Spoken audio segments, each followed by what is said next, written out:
Assalamualaikum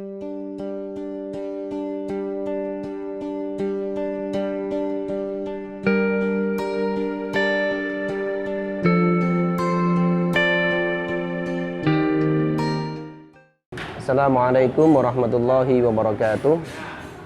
A'udzubillahi minasyaitonirrajim. Bismillahirrahmanirrahim. Rabbi shrah li sadri wa yassir li amri wahlul 'uqdatam min lisani yafqahu qawli. Amin ya rabbal alamin. Allahumma shalli ala sayyidina Muhammad wa ala ali sayyidina Muhammad.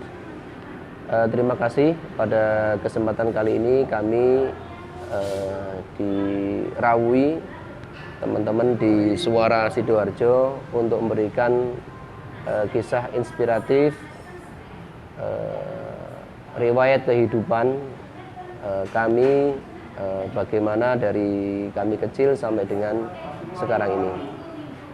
Kepada Suara Sidoarjo sekali lagi saya mengucapkan terima kasih. Baiklah, tidak ada gading yang tak retak. Kami akan menceritakan, mengisahkan kehidupan kami sejak kami kecil sampai dengan sekarang.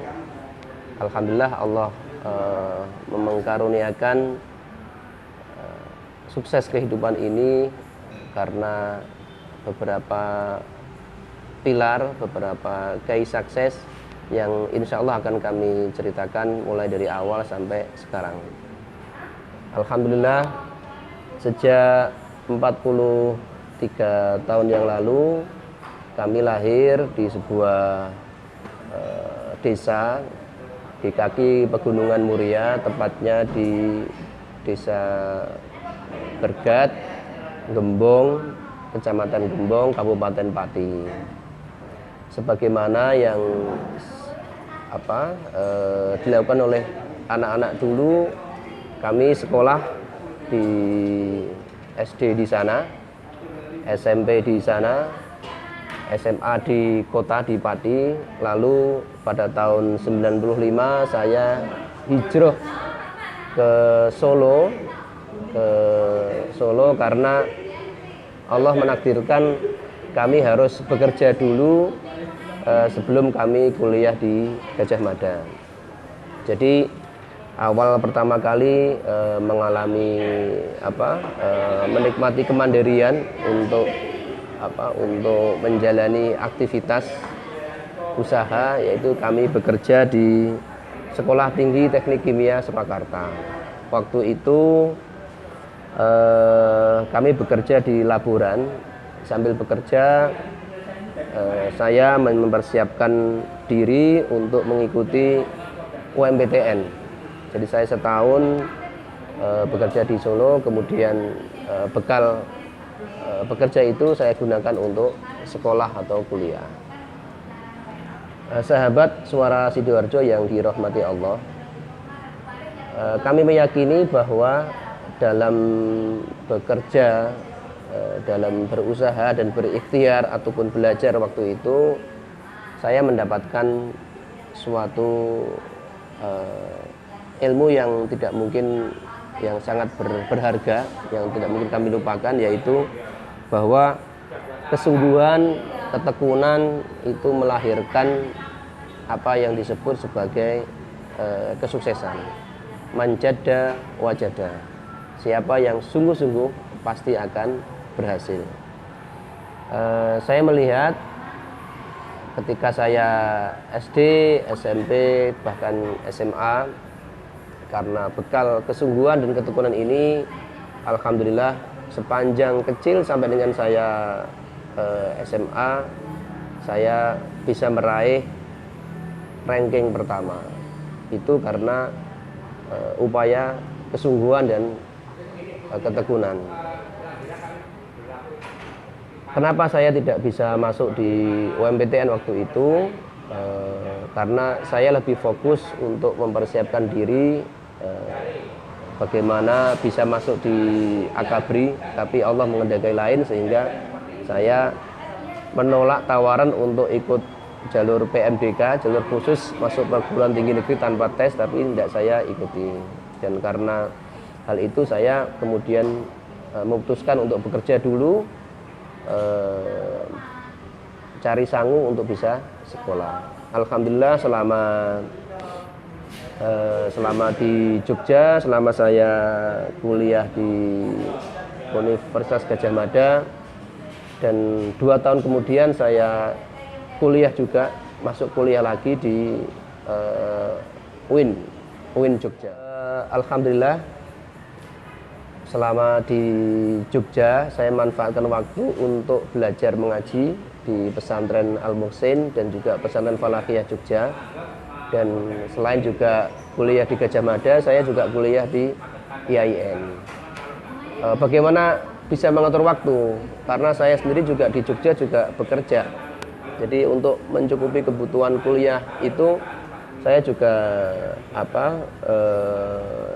istilahnya mandiri, bekerja, bikin hiasan kaligrafi. Kemudian saya juga kalau pulang ke rumah saya bawa batik, dari rumah saya bawa madu, saya tuker, saya kalau dari Jogja saya bawa batik ke rumah. Nah, setelah di rumah dapat uang, saya belikan madu untuk saya titipkan ke Jogja. Itu saya lakukan ya karena untuk mencukupi kebutuhan kuliah yang dan di pondok yang saya ikuti di sana, saya harus bekerja, saya harus juga bisa mandiri. Saya punya prinsip kalau sampai rumah saya tidak enak kalau minta orang tua. Tapi kalau misalkan orang tua ngasih, saya juga nggak nolak. Karena memang waktu itu bapak saya sudah tidak ada, sehingga saya harus bagaimana banting tulang untuk bisa mencukupi kebutuhan ini. Dan alhamdulillah tahun 2001 saya lulus kuliah, kemudian saya bekerja di Pak Puspo di Ayam Bakar Wong Solo di Medan. Waktu itu trainingnya di Medan. Ini memang aneh karena sebetulnya saya kuliah di Fakultas Sastra Fakultas Sastra, jurusan Sastra Arab. Kemudian di IAIN di Tarbiyah, jurusan Pendidikan Agama Islam, tapi saya kerjanya di Ayam Bakar Wong Solo. Ini kaitannya apa? Sebetulnya saya waktu itu tertarik dengan misi yang dilakukan oleh Ayam Bakar Wong Solo. Waktu itu bikin aplikasi lowongan dengan kriteria dicari manajer ya, training manager yang bisa membaca Al-Quran dan menerjemahkan. Waktu itu saya mengikuti tes itu dan alhamdulillah saya diterima karena memang mungkin pekerjaan saya dan makanan saya sehari-hari sehingga saya yakin saya pasti diterima. 4 tahun saya di Wong Solo dan akhirnya tahun 2002-2003 saya sampai di kota ini. Saya sampai di Sidoarjo. Sidoarjo yang membawa kenangan saya. Yang tahun yang keempat itu saya memutuskan untuk resign dari Ayam Bakar Wong Solo dan alhamdulillah saya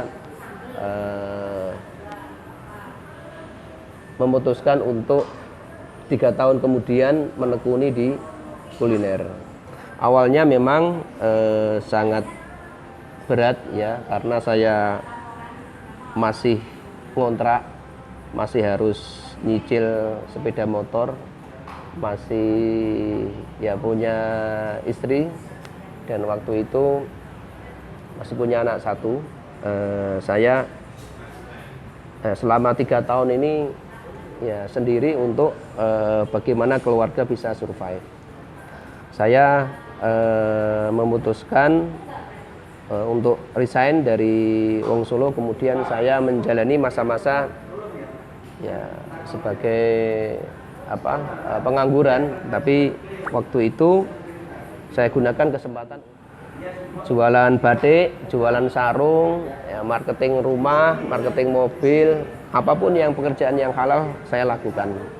Dan akhirnya pada suatu titik saya ditemukan dengan Pak Yai Mahfud dan Bu Hajah Sulis dan teman-teman di McDonald. Alhamdulillah saya mulai merintis usaha M2M.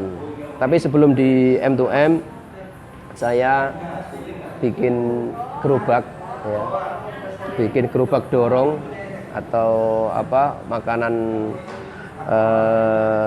kaki lima.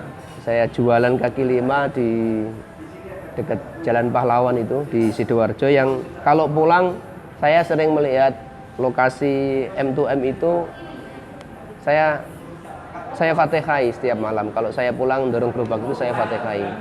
Mudah-mudahan tempat itu bisa menjadi tempat saya untuk menggantikan saya tidak dorong gerobak, dan Allah mengiyakan harapan saya itu dengan wasilah Fatihah terus. Itu yang saya lakukan setiap malam itu. Alhamdulillah saya ketemu dengan pemilik tempat yang notabene saya tidak punya apa-apa.